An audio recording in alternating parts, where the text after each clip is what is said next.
다 자리에서 일어나서 합독하도록 하겠습니다. 이사야서 7장 14절의 말씀을 합독합니다. 같이 읽겠습니다. 시작. 그러므로 주께서 친히 징조를 너희에게 주실 것이라. 보라, 처녀가 잉태하여 아들을 낳을 것이요 그의 이름을 임마누엘이라 하리라. 아멘. 자, 오늘은 성탄절이니까 크리스마스 인사를 하도록 합시다. 메리 크리스마스. 메리 크리스마스. 예. 오늘은 성탄절입니다. 성탄절은 날과 달을 떠나서 우리를 위해 이 땅에 오신 예수 그리스도를 우리가 다시 기억하고 주목하고 또 그 주님 앞에 우리가 받은 것이 무엇인지를 다시 되새기는 시간, 그리고 그 은혜 안에서 우리가 어떠한 삶으로 이 한 해를 마무리하며 새해를 시작할 것인가에 대한 영적 결단들이 이루어지는 그런 현장이 되어야 하지 않을까 생각을 합니다. 우리는 이제 크리스마스 하면 어린 시절부터 화이트 크리스마스, 눈 오는 계절의 크리스마스를 생각하지만 사실은 팔레스틴에서 말구유에 계셨던 예수님에 태어났을 때에는 눈이 오지를 못했죠. 왜냐하면 거기는 눈이 없는 지역이었기 때문에. 그렇기 때문에 사실은 눈과는 전혀 관계가 없는 것이 탄생의 일화이기도 합니다. 중요한 것은 예수님이 이 땅에 오셨다는 사실인 것이죠. 그런데 이 예수님이 이 땅에 오심에 대하여서 700년 전에, 예수님이 오시기 700년 전에 임마누엘이라는 이름을 통해서 예수님이 이 땅에 오심, 하나님이 함께 하심에 대한 선포에 대한 예언이 오늘 우리가 같이 읽은 바로 이사야서 7장 14절의 말씀입니다. 오늘 이 이사야서 7장 14절의 말씀은 마태복음에서 특히 예수님의 탄생에 관한 기록을 담아낼 때에 요셉에게 꿈으로 현몽하여서 천사가 준 두 가지의 말. 첫째는 아들 예수가 날 것이다. 두 번째는 그가 임마누엘이시다 라는 사실을 선포하는 것으로서 더 많은 이들에게 이 이사야서의 말씀을 다시 부각시키는 현장이 되어졌습니다. 저는 이 이사야서의 말씀 7장 14절의 말씀을 통해서 이 땅에 오신 예수님이 임마누엘이라는 선포와 함께 임재한 이유에 대해서 한번 생각해 보고자 합니다. 이 예언은 앞서 말씀드린 대로 무려 예수님이 태어나기 700여 년 전에 주어진 예언입니다. 이 예언이 주어질 때의 시대적 배경을 생각하면 남유다의 제12대 왕인 아하스가 왕으로 있을 때에 선지자 이사야를 통하여 주신 예언의 말씀입니다. 아하스 왕이 통치할 때에는 중동 그 지역의 패권을 장악하고 있었던 왕국이 어디냐면 아수르 제국이었습니다. 북이스라엘이 아수르에 의해서 멸망을 했잖아요. 그러니까 그만큼 강력한 왕권 제국의 힘을 발휘하고 있었던 것이 아수르였고, 이 아수르를 대적하기 위하여서 북이스라엘의 왕 베가와 그리고 아람 왕 르신이 연합군을 형성하면서 남유다의 아하스 왕에게도 연합전선을 같이 형성하자. 그래서 3개국 연합을 통해서 아수르와 우리가 싸우자라는 제안을 했었는데, 사실 국제정세를 어느 정도 아하스가 읽었는지는 모르겠지만 아하스 왕은 이를 거부합니다. 이를 거부하고 난 다음에 북이스라엘 왕 베가와 아람 왕 르신이 이 제안을 거부한 이 남유다를 먼저 징벌해야겠다. 그래서 이 북이스라엘과 그리고 아람이 연합군을 형성해서 예루살렘을 공격하게 되어집니다. 그러니까 사실은 아린 밤중에 홍두깨라고, 아하스 왕은 갑작스러운 전쟁에 휘말리게 됨으로 말미암아서 큰 위기를 맞게 되는 것이죠. 아하스 왕이 위기를 맞을 때에 하나님께서 선지자 이사야를 아하스 왕에게 파송하십니다. 그리고 아하스 왕에게 두 가지 말씀을 들려주십니다. 첫 번째가 무엇이었느냐면 두려워하지 말라라는 것입니다. 여러분 2절 말씀을 한번 보십시오. 우리가 함께 이사야서 7장을 보고 있으니까 7장 2절 말씀을 같이 한번 읽어봅시다. 시작. 어떤 사람이 다윗의 집에 알려 이르되 아람이 에브라임과 동맹하였다 하므로 왕의 마음과 그의 백성의 마음이 숲이 바람의 흔들림같이 흔들렸더라. 여기에는 무엇을 보여주냐면 아하스 왕과 그 전쟁에 휘말리게 된 예루살렘 백성들이 어떤 심정 가운데 있었는지를 보여줍니다. 여기에 2절 말씀을 들여다보면 어떤 마음이었다고 표현하고 있습니까? 그의 백성의 마음이 숲이 바람의 흔들림 같이 흔들렸더라. 숲이 바람에 흔들린다는 것은 무엇입니까? 바람이 끄는 대로 움직인다는 것이죠. 그만큼 흔들리는 마음, 그만큼 안정되지 못한 마음. 그러니까 바람에 흔들리는 갈대의 마음이라고 표현하는 이러한 표현은 무엇입니까? 순정이 없이, 줏대 없이 흔들리는 이러한 표현으로 우리가 사용을 하잖아요. 똑같은 겁니다. 이러한 마음의 중심 없이 두려움 가운데 흔들리고 있는 이들의 상태를 은유적으로 표현하고 있는 것이죠. 이러한 상황에 있을 때에 이사야 선지자를 통하여 아하스 왕에 주신 말씀이 뭡니까? 4절 말씀 한번 읽어볼까요? 4절입니다. 같이 읽습니다. 시작. 그에게 이르기를 너는 삼가며 조용하라. 르신과 아람과 르말리아의 아들이 심히 노할지라도 이들은 연기나는 두 부지갱이 구루터기에 불과하니 무엇하지 말고 무엇하지 말라? 두려워하지 말고 낙심하지 말라. 이들은 두 부지갱이에 불과하니까 두려워하지 말고 낙심하지 말라. 그러니까 선지자 이사야를 통하여서 요아스와 그리고 그의 예루살렘 백성들에게 주신 하나님의 선포가 무엇이냐면 두려워 말라, 염려하지 말라. 이들은 여호와의 부지갱이에 불과하다. 그렇기 때문에 이들의 공격을 두려워할 필요가 없다. 이거는 어떻게 보면 하나님이 주신 예언으로서 승리할 것이라는 승리의 선포와도 같은 것이지 않습니까? 이러한 예언의 말씀을 들었다면 믿음의 사람이란 무엇을 가져야 되는 게 맞는 것이죠? 믿음의 사람이라면 어떻게 해야 되는 게 맞는 겁니까? 담대해지겠죠. 그렇죠. 담대해져야 되겠죠. 왜냐하면 아무도 대답을 안 하고 전부 성경책을 들여다보고 있어서 눈을 까라. 왜 눈을 까는지 모르겠어. 여러분 생각해 보십시오. 하나님이 주신 예언의 말씀이에요. 여호와의 백성이 하나님의 선지자를 통해서 두 부지갱에 불과하니까 여러분 너희들 염려하지 마. 이러한 약속의 말씀을 줬다는 것은 승리할 것이다, 이길 것이다 라는 선포이기 때문에 그걸 믿음으로 받아들였다면 용기를 갖는 게 정상일 것입니다. 그런데 문제는 무엇입니까? 그들이 이 말씀으로 인하여 용기를 갖습니까? 아니요. 이게 문제는 여기에 있습니다. 믿음이 발현되지 못하는 이유가 무엇이냐면 말씀을 신뢰하지 못하는 겁니다. 그러니까 하나님의 백성이 하나님의 말씀에 신뢰가 없는 겁니다. 저희가 지난 3일 전에 주일날 믿는 자의 들으라는 제목으로 말씀을 전해드렸을 때도 마찬가지죠.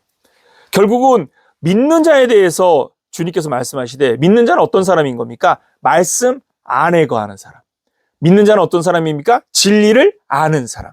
그래서 믿는 자는요, 제자가 되는 것이다 라고 선언을 했고 믿는 자는 자유하는 것이다 라고 선언을 했습니다. 그러니까 믿음은 무엇이냐? 하나님의 말씀을 신뢰하는 것이고 그 말씀 안에 거하는 것입니다. 그런데 오늘 본문을 들여다보십시오. 지금 예루살렘 백성들이 하나님의 선지자를 통하여 하나님의 승리를 선포하는 예언의 말씀을 들음에도 불구하고 그들은 하나님을 신뢰하지 않습니다. 그 말씀을 믿음으로 받아들이지 않습니다. 하나님이 여기에 무엇을 더하여 주시느냐? 두 번째 예언으로 징조를 구할 것을 말씀하십니다. 여러분 10절과 11절 말씀 보십시오. 너희가 과연 믿음을 갖지 못하겠거든 차라리 나한테 징조를 구하라고 말합니다. 10절과 11절 같이 읽어봅니다. 시작. 여호와께서 또 아하스에게 말씀하여 이르시되 너는 내 하나님 여호와께 한 징조를 구하되 깊은 데에서든지 높은 데에서든지 구하라 하시니. 여러분 이 말씀의 핵심은 무엇입니까? 의심하면서 믿음을 가졌다라고 말하지 말고 차라리 믿음 없다 말하고 하나님 앞에 징조를 구하라는 것입니다. 믿음 없는 것을 인정하고 내가 연약함을 인정하고 하나님의 긍휼과 자비가 필요하니까 도와달라고 말하라는 것입니다. 근데 문제는 무엇입니까? 믿는 자라고 하는 사람들의 가장 큰 맹점이 뭡니까? 자기의 믿음이 믿음 없음으로 나타나는 것을 두려워해. 교회 다니는 사람들이 제일 두려워하는 말이 뭡니까? 믿음 없는 자란 말이야. 너는 무슨 그런 믿음으로 그런 말을 듣는 것을 제일 싫어해. 그래서 자기가 믿음을 가진 것처럼 항상 말을 하고 믿음을 가진 것처럼 행동하려고 하고 믿음을 가진 자처럼 표현하려고 합니다. 그런데 사실 속으로는 믿음이 없어. 말씀에 대한 신뢰도 없고 하나님에 대한 신뢰도 없어. 여러분, 우리가 믿음이 없는 것이 잘못된 것이 아니라 믿음이 없는 자들을 위해서 예수 그리스도를 보내시기까지 하신 하나님의 사랑에 대한 신뢰를 가지고 차라리 내가 믿음이 없거든, 믿음이 없다고 말하는 게 하나님 앞에 더 슬기로운 행동이라는 것을 잊지 마십시오. 이 말은 무슨 말이냐면 믿음으로 차라리 그 믿음을 얻기 위하여 징조를 구하는 것이 지혜라는 것입니다. 자, 이사야를 통해서 오늘 우리에게 뭘 말하려고 합니까? 하나님께서 그의 백성을 구원하기 위하여 일하고 계신다는 사실을 이미 선언하였습니다. 두려워하지 마. 그들은 연기나는 두 부지갱이에 불과해. 내가 너와 함께 하니까 너희 이길 수 있어. 나를 믿고 나와. 그런데 그들은 믿음이 없으면서 믿는 척합니다. 그들의 믿음 없는 것을 알기 때문에 주님께서 그들에게 무엇을 더하여 주느냐? 나에게 징조를 구해봐라 라고 말을 합니다. 자, 그러면 아하스 왕은 징조를 구했습니까? 구하지 않았습니까? 여러분, 놀랍게도 아하스 왕은 징조를 구하지 않습니다. 왜입니까? 여러분 12절 말씀을 읽어보십시오. 같이 한번 읽어볼까요? 12절 같이 읽습니다. 시작. 아하스가 이르되 나는 구하지 아니하겠나이다. 나는 여호와를 대단한 믿음을 가졌어요. 무엇을 시험하지 않겠다? 여호와를 시험하지 않겠다. 여러분 이 말을 들여다보면 선지자 앞에 있는 왕이 나는 여호와를 그딴 식으로 시험하지 않아. 여러분 자기가 뭔가 권위가 있는 것처럼 보이지 않습니까?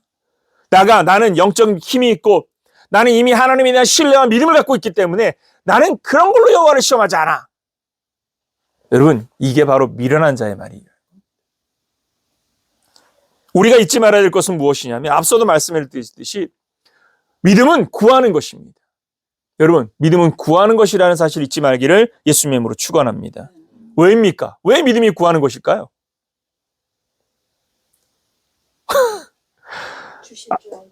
그렇죠. 하나님이 주실 줄 믿는 게 시작이기 때문입니다. 여러분 하나님께 구하지 않는 이유는 무엇입니까? 하나님으로부터 받을 것이란 기대가 없으면 구하지 않습니다. 또한 하나님에 대한 기대가 없어도 구하지 않는 겁니다. 기대가 없으면 구하지 않는 것입니다. 결국은요 하나님에 대한 기대, 하나님이 주실 것에 대한 신뢰, 그 신뢰가 바로 구함이라는 것입니다. 하나님을 시험하지 않겠다? 맞는 말이죠. 여러분 하나님을 시험하지 마십시오. 그건 굉장히 중요한 부분입니다. 이 부분은 우리가 좀 뒤에 생각해 볼 것이고 중요한 건 무엇입니까? 그러나 중요한 것은 하나님께 구하는 것이 믿음의 출발이라는 사실을 깨닫기를 예수님의 이름으로 축원합니다. 우리는 자꾸 우리의 어설픈 믿음을 믿음으로 세우려고 합니다. 사람들 앞에서 자꾸 자기를 포장하려고 하다 보니까 하나님 앞에서도 자기를 포장하려고 합니다. 사람들 앞에서 자신의 허점을 보이려고 하지 않으려고 하다 보니까 결국 하나님 앞에서도 자기의 허점을 보이려고 하지 않습니다. 사람들 앞에서 무엇인가를 감추려고 하다 보니까 결국은 오늘 우리들 또한 하나님 앞에서 감추고 있는 것이 믿음이라고 생각합니다. 여러분, 하나님을 만홀히 여기지 마십시오. 하나님은요, 보지 못하시는 분도 아니고 듣지 못하시는 분도 아닙니다. 우리가 감춘다고 해서 감춰지지 않고 우리가 숨긴다고 해서 숨겨지지 않습니다. 하나님은 모든 것을 다 알고 계시는 분인 줄 믿으시기 바랍니다. 그렇다면 무엇 해야 되는 겁니까? 차라리 나의 믿음 없음을 고백하는 자, 차라리 나의 믿음 없음을 말하는 자, 차라리 나의 믿음 없는 대로 하나님 앞에 하나님의 은혜를 구하는 자가 더 지혜로운 자라는 사실을 깨닫기를 예수님의 이름으로 축원합니다. 어설픈 믿음으로 나는 안 구해도 돼, 나는 그런 거 구하지 않아도 되는 믿음을 가졌어. 여러분 이것만큼 교만하고 어설픈 믿음이 없는 겁니다. 구하지 않고 살 사람이 어디 있습니까? 아까도 우리 잠깐 이야기를 나눴지만 결국은 돈이 필요하다고 얘기했죠. 무슨 개척교회를 하면서 성교를 하냐고. 자립도 안 돼 있는데 무슨 성교를 하냐고. 맞는 말이죠. 근데 여러분 하나님께 구하면 하나님이 주실 것이기 때문에 전진하는 것입니다. 여러분 구하는 자 되시길 바랍니다. 하나님은요 일하는 자에게 주실 줄 믿으시기를 예수님의 이름으로 축원합니다. 쓰려고 작정하고 써야지만 채워될 이유가 생기는 겁니다. 쓰려고 생각만 하고 꽁꽁 붙잡고 있잖아요. 오히려 이 돈은 자기가 원하는 대로 쓰지 못한 채 땅속에 묻어버리는 결과밖에 안 돼요. 여러분, 잘 쓰는 사람이 되십시오.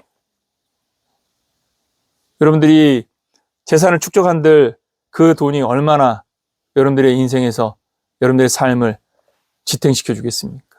잘 쓰는 지혜로움을 가지시기를 예수님이 축원합니다. 잘 쓰려고 쓰는 사역을 하는 겁니다. 어찌됐든 오늘 본문으로 돌아와 보면 결국 이 현장에서 주님께서 징조를 구하지 않는 아하스 왕에게 요아스 왕에게 무엇을 주냐면 바로 징조를 하나님이 보여주시는 겁니다. 그게 뭡니까? 바로 임마누엘이라는 것입니다. 여러분 14절 말씀을 다시 한번 읽어볼까요? 같이 한번 읽어봅시다. 시작. 그러므로 주께서 친히 징조를 너희에게 주실 것이라. 보라, 처녀가 잉태하여 아들을 낳을 것이요 그의 이름을 임마누엘이라 하리라. 예, 임마누엘이라는 이름의 선포가 처음 선포되어진 배경, 그 배경은 무엇입니까? 아하스 왕이 믿음으로 구하지 아니할 그때에 믿음으로 구하지 않는 아하스 왕에게 친히 징조로 부여하신 것이 임마누엘이라는 것입니다. 임마누엘의 뜻이 무엇입니까? 하나님이 함께 하신다는 것입니다. 왜 하나님이 함께 하신다는 이 임마누엘을 주셨습니까? 믿음 없는 자에게, 징조를 구하지 않는 자에게 친히 징조를 주셨다. 이 말의 의미를 꼭 되씹어 보시기 바랍니다. 여러분, 하나님은 우리가 믿음을 갖기를 원하십니다. 그 믿음은 어떤 믿음이냐? 하나님이 우리와 함께 하신다는 사실을 믿기를 원하시는 것입니다. 그래서 임마누엘이라는 징조를 통해서 무엇을 말하려고 하느냐? 내가 너와 함께 하니까, 내가 너와 동행하니까 나에게 구하고 나와 함께하며 나와 동행하자. 하나님이 찾아오신 은혜로 우리에게 임마누엘을 주신 줄 믿으시기를 예수님은 축원합니다. 자, 오늘 본문이 인용되어진 마태복음을 생각해 보십시오. 요셉에게 하나님께서 친히 성령으로 잉태된 자가 예수가 될 것이며 그가 임마누엘이 될 것이라고 선언합니다. 여러분, 예수 그리스도의 탄생에 임마누엘의 선언이 갖고 있는 의미는 무엇입니까? 믿음을 구하지 않고 믿음으로써 징조를 구하지 않는 아하스 왕의 임마누엘을 주셨던 것처럼 오늘 이 시대에 하나님을 기대하지 아니하고 하나님을 바라보지 아니하고 하나님에 대한 영적 기대나 하나님에 대한 영적 소망도 없이 하나님께 무엇을 구하고자 하는 마음도 없는 자들에게 하나님이 무엇을 선포하시느냐? 임마누엘을 선포하시는 것입니다. 성탄의 의미가 임마누엘인 이유는 무엇이냐? 하나님이 너희와 함께하고 있다는 사실을 들려주시는 것입니다. 믿지 않는 자들에게, 징조를 구하지 않는 자들에게, 하나님께 대한 기대를 두지 않는 자들에게, 하나님께 대한 소망을 두지 않는 자들에게 하나님께 소망을 두라고 말씀하고 있는 겁니다. 왜? 내가 너와 지금 함께하고 있다니까. 그러니까 나를 믿으라는 겁니다. 여러분, 믿음은 어디서부터 시작되느냐? 하나님이 나와 함께 하심에 대한 신뢰, 그 신뢰로부터 시작되는데 그 신뢰는 무엇으로 이루어지느냐? 하나님과의 교류로 이루어지는 겁니다. 그래서 하나님께 구해야 하는 겁니다. 하나님께 다가가야 되는 것입니다. 여러분, 하나님께서 구하는 것을 기뻐하실 줄 믿으시기를 예수님으로 축원합니다. 앞으로 우리가 맞이하게 될 2025년은요, 더 열심히 구하십시오.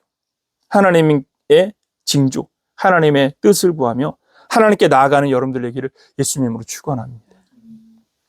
또 하나의 예를 잠깐 들어봅시다. 열왕기하 13장 말씀에 보면 남유다의 제8대 왕인 요아스 왕에 대한 기록이 나옵니다. 그 요아스 왕이 통치할 그때에 북이스라엘의 13번째 왕은 여호아하스의 아들인 요아스입니다. 그러니까 이름이 똑같아요. 그래서 서로 같은 왕이라고 생각하지만 사실은 북이스라엘의 왕과 남유다의 왕은 질적으로 다릅니다. 어찌되었던 이러한 시대에 하나님의 선지자인 엘리사가 병들어 죽게 됩니다. 엘리사가 죽기 전에 북이스라엘의 왕이 그 엘리사를 찾아옵니다. 왜냐하면 그나마 영적 지도자인 엘리사가 죽음을 맞이했다는 소식을 들으니까 북이스라엘의 왕인 요아스가 엘리사를 찾아옵니다. 그 엘리사를 찾아온 엘리사가 왕에게 이렇게 얘기를 합니다. 자, 그 손 위에, 왕의 손 위에 손을 얹고, 그리고 동쪽의 창문을 열고 활시를 당겨서 활을 쏘게 합니다. 그리고 무엇이라고 말하느냐? 열왕기하 13장 17절 말씀입니다. 한번 같이 읽어볼까요? 열왕기하 13장 17절. 시작. 이르되 동쪽 창을 여소서 하여 곧 열매, 엘리사가 이르되 쏘소서 하는지라. 곧 쏘매, 엘리사가 이르되 이는 여호와를 위한 구원의 화살이라. 곧 아람에 대한 구원의 화살이니 왕이 아람 사람을 멸절하도록 아벡에서 치리이다 하니라. 자, 이 예언의 말씀은 무엇을 말합니까? 자, 하나님께서 요아스 왕에게 기회를 주시는데 아람을 쳐서 이길 기회를 주신다라는 선언입니다. 이 예언의 말씀을 들었다면 어떤 기대를 가져야 되는 겁니까? 어떤 기대를 가져야 되는 겁니까? 나에게 승리를 주신 하나님에 대한 기대를 갖게 되는 겁니다. 그리고 나서 엘리사가 요아스 왕에게 또 한 가지를 명합니다. 18절 말씀을 보십시오. 또 이르되 화살을 잡으소서. 곧 잡음에 엘리사가 또 이스라엘 왕에게 이르되 땅을 치소서 하는지라. 이에 몇 번을 쳤다고요? 3번을 쳤습니다. 이 3번이 무엇을 의미하는 것입니까? 19절 말씀을 보십시오. 하나님의 사람이 노하여 이르되 왕이 대 6번을 칠 것이니이다. 그리하였더면 왕이 아람을 진멸하기까지 쳤으리이다. 그런즉 이제는 왕이 아람을 3번만 치리이다 하니라. 이게 무엇을 말하는 겁니까? 하나님께서 말씀을 주실 때에 요아스 왕이 영적 기대를 가지고 그 기대를 품은 자라면 그 기대를 가지고 하나님의 은혜를 향하여 전진하고 보다 적극적으로 그 은혜에 대응하는 행동을 해야 되는데 무엇하는 겁니까? 자기의 생각에 머물러 있는 겁니다. 그래서 몇 번만 친 겁니까? 그냥 3번 흉내를 낸 겁니다. 그러나 엘리사가 원한 건 무엇입니까? 그것보다 더 많이 치기를 원했던 겁니다. 왜입니까? 하나님에 대한 기대, 하나님께서 동쪽 창을 열고 활의 시위를 당겼을 때 그 시위가 구원의 시위이며 아람을 이길 시위라는 사실을 알았고 이 활이, 이 화살 촉이 그 승리의 증거라는 사실을 분명히 선포해 주었다며 그것을 믿고 무엇하는 겁니까?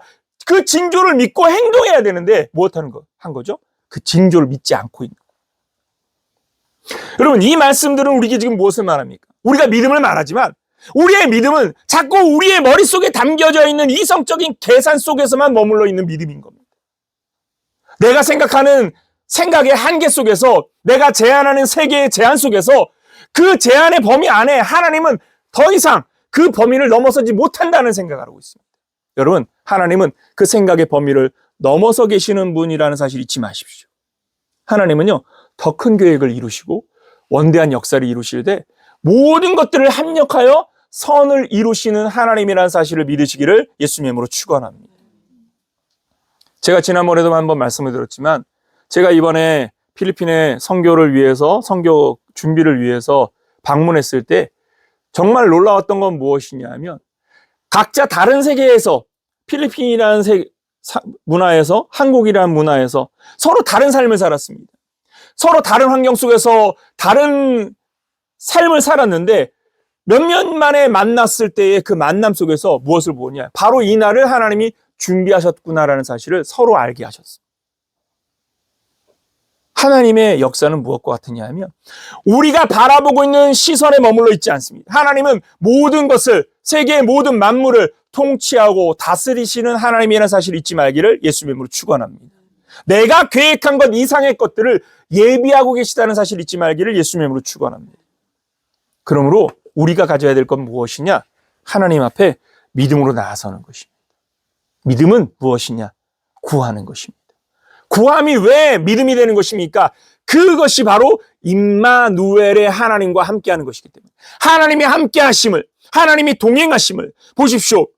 임마누엘의 첫 예언을 누구에게 주었습니까? 하나님을 믿지 않는 왕에게 주었습니다. 하나님을 신뢰하지 않는 왕에게 주었습니다. 징조를 구하지 않는 왕에게 주었습니다. 두 번째 예언을 누구에게 보여주셨습니까? 바로 하나님을 기대하지 않는, 성령의 임재에 대한 깨달음이 없는 자에게 하나님이 주신 겁니다. 이 예언은 오늘 시대를 사는 우리들에게 주신 것입니다. 하나님을 바라보지 못하고 하나님을 신뢰하지 못하고 하나님의 영적 기대와 소망을 갖지 않는 우리들에게 임마누엘, 이 성탄을 통하여서 임마누엘의 하나님, 그 하나님은 나와 함께 하시는 하나님이라는 사실을 선포하고 있다는 사실을 잊지 말기를 예수님의 이름으로 축원합니다. 임마누엘의 의미는 뭐냐? 우리의 믿음 없음으로 하나님을 제한하고 규정 짓지 말고 우리의 믿음 없음을 인정하고 하나님께 구하여 일어서는 자가 되라 라는 선언이라는 사실을 잊지 말기를 예수님의 이름으로 축원합니다. 구하는 자 되십시오. 찾는 자가 되십시오. 하나님의 나라를 위하여서 우리가 할 일이 있다는 사실을 잊지 말기를 예수님의 이름으로 축원합니다. 마태복음 7장 7절에서는 구하라 그리하면 너희에게 주실 것이요 찾으라 그리하면 찾아낼 것이요 문을 두드리라 그리하면 너희에게 열릴 것이라 말씀하셨습니다. 산상수훈의 말씀을 담고 있는 5장, 6장, 7장에서 무엇의 결론부를 향하면서 무엇을 말하느냐? 구하는 자가 되고 말합니다. 구하는 자. 여러분, 하나님 나라를 구하는 자가 되시기 바랍니다. 문제는 무엇입니까? 자, 우리의 이 구함이 왜 응답받지 못하는 구함이 될까요? 문제는 여기 있는 거예요. 우리의 구함이 응답에 닿지 못하는 구함이 되는 이유가 무엇일까? 그것은 야고보서에서 이렇게 말합니다. 우리 야고보서 4장 3절 말씀을 한번 찾아보도록 합시다. 같이 읽습니다. 시작. 구하여도 받지 못함은 정욕으로 쓰려고 무엇을 쓰기 위해서? 무엇으로 쓰기 위해서? 정욕으로만 쓰기 위해서. 정욕. 자, 이 정욕이라는 말의 의미를 2절에서는 어떻게 표현했는지를 보십시오. 여러분 4장 2절을 보십시오. 너희는 욕심을 내어도 얻지 못하여 살인하며 시기하여도 능히 취하지 못함으로 다투고 싸우는도다. 너희가 얻지 못하면 구하지 아니하기 때문이요 구하여도 받지 못하면 정욕으로 쓰려고 잘못 구하기 때문이다. 여러분 2절과 3절의 말씀의 연결점들을 잘 주의해서 보면 어떤 말씀이냐면 욕심을 내어도 못하는 겁니까? 얻지 못하기 때문에 살인합니다. 시기하여도 능히 취하지 못함으로 다툽니다. 그러니까 우리의 죄의 습성을 가진 사람들의 행동들은 무엇이냐면 욕심으로 시기하고 다투면서 싸우면서 빼앗고 싸우는 것입니다. 그런데 이러한 욕망으로 살아가는 자들이 구하지 않고 있는 겁니다. 그런데 이 구함이 정욕으로 구하는 것이라면 다를 것이 없다라는 것입니다. 정욕의 문제는 무엇입니까? 바로 자기 욕심으로 구하는 것, 다툼으로 구하는 것입니다. 우리의 구함이 우리가 하나님 앞에 무엇인가를 요청하고 구할 때의 이 구함은 단순하게 내 욕망을 채우기 위한 구함이 돼서는 안 된다라는 것이죠. 무엇을 구하라는 것입니까? 그래서 산상수훈에서 예수님께서 구하라고 말씀하신 다음에 33절에 뭐라고 말했습니까? 너희는 먼저 그의 나라와 그의 의를 구하라 라고 말씀하십니다. 구함에는요, 하나님의 말씀을 담은 자가 갖고 있는 신앙의 가치. 그러니까 지난주에 제가 말씀을 드린 대로 결국은 우리들은 우리의 마음속에 무엇을 먼저 심는 자가 되어야 됩니까? 말씀을 심는 자. 진리 대신 말씀을 심고 그 말씀을 영적 가치, 삶의 가치로 품고 그 가치를 품은 자가 그 가치의 실현을 위하여서 하나님 앞에 구하는 자가 되는 것입니다. 하나님, 내가 주신 이 사명과 이 복음을 위하여서 내가 하나님의 나라와 그 의를 위하여서 이러한 삶으로, 이러한 비전으로, 이러한 꿈으로, 이러한 기대로 하나님의 사명을 감당하고자 하는데 하나님께서 도와주십시오. 하나님이 채워주십시오. 하나님께서 이끌어 주십시오. 여러분, 구하는 자 되시기 바랍니다. 그것이 하나님과 무엇하는 겁니까? 동행하는 것입니다. 동행하는 것입니다. 그래서 임마누엘인 것입니다. 하나님이 우리와 함께 하심을 아는 것, 하나님이 나와 동행하심을 아는 것, 하나님이 나와 함께 하심을 믿는 것, 그 믿음은 무엇이냐? 하나님의 동행을 인정하고 그 동행하시는 하나님 앞에 내가 필요한 것을 구하며 가는 것입니다. 사업의 파트너가 하나님이 되어야 되는 겁니다. 직장의 파트너가 하나님이 되어야 되는 것입니다. 내 삶의 파트너가 하나님이라는 사실을 잊지 않는 것입니다. 여러분, 하나님과 함께 행동하는 자가 되기를 예수님의 이름으로 축원합니다. 우리가 가진 것이 없기 때문에 일하지 못하는 것이 아니라 하지 않기 때문에 하지 않는 것입니다. 일하는 자에게 하나님은 주실 줄 믿으시기를 예수님의 이름으로 축원합니다. 저는 그것을 믿기 때문에 하나님의 사명으로 일을 하는 겁니다. 하나님의 사명으로 일을 하면 하나님이 채우실 줄 믿습니다. 저에게 꿈이 있다면 이러한 믿음을 가진 사업가들이 일어나는 길을 바라는 게 제 꿈입니다. 왜냐하면 저는 사업가는 아니기 때문이죠. 이러한 꿈을 가진 하나님의 사람들이 사회 각계 각처에서 일어나서 하나님 나라와 복음을 위하여서 하나님과 함께 일하고 그리고 하나님께 구하면서 아낌없이 베푸는 삶, 나누는 삶으로 자신의 손에 쥐고 있는 것이 아니라 그것을 흘려보내는 삶을 사는 사람. 그러면 반드시 사회가 윤택하게 바뀌게 될 줄 저는 믿습니다. 믿음이 중요한 이유가 무엇이냐? 바로 이겁니다. 진짜 믿음을 가진 사람은 제자의 삶을 살게 될 것이고 제자의 삶을 사는 사람들은요, 자기가 무엇을 채우기 위한 삶이 아니라 하나님이 주신 삶을 소명과 사명으로 알고 그 소명과 사명의 삶에 하나님과 동행하는 것을 기뻐하면서 그 사명들을 감당해 나가면서 흘려보내는 삶을 살 수밖에 없습니다. 나눠주는 삶을 살 수밖에 없고 그렇게 나누고 흘려보내는 것을 통하여서 이 사회에 윤택하게 하는 그래서 그들이 그리스도의 편지가 되는 것입니다. 그리스도의 글이 되는 것입니다. 말이 아닌 행동이 결과로 나타나는 것입니다. 그래서 지금 우리들은 그렇게 하나님을 신뢰하는 믿음으로 주님 앞에 일어난 자가 되어야 할 줄 믿으시기를 예수님의 이름으로 축원합니다. 하나님은 살아계십니다. 하나님은 살아계십니다. 그 하나님의 살아계심을 믿고 하나님과 동행하는 자가 되기를 예수님의 이름으로 축원합니다. 하나님은 임마누엘의 하나님이십니다. 임마누엘은 무엇이라고요? 하나님이 함께 하시는 것입니다. 누구에게 이걸 들려주시느냐? 지금 우리들에게 그걸 들려주고 있는 겁니다. 야, 내가 지금 너희와 함께 하고 있어. 그러니까 두려워하지 마, 염려하지 마, 근심하지 마, 걱정하지 마. 내가 지금 너희와 함께 하고 있어.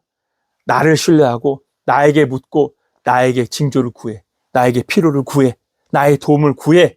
그러면 내가 너희를 도와주며 내가 너와 함께 일하면서 함께 일하는 즐거움으로 기쁨으로 살아갈 수 있도록 하나님이 역사하실 것이다 라고 말씀하고 있는 겁니다. 성탄이 갖고 있는 힘은 바로 여기 있습니다. 성탄절은요, 예수님이 이 땅에 오셨다는 사실, 이 사실만으로도 모든 것을 다 말하고 있는 겁니다. 하나님이 우리와 함께하고 있음을 예수님을 통하여 증명하셨고, 또한 그 예수 그리스도를 통하여서 우리에게 다시 선포하시는 겁니다. 나는 너희와 함께하고 있는 임마누엘의 하나님이다. 여러분, 하나님이 함께하심을 잊지 맙시다. 아멘. 한번 선포하고 마치도록 합시다. 메리 크리스마스. 메리 크리스마스. 예, 힘있게 메리 크리스마스. 메리 크리스마스.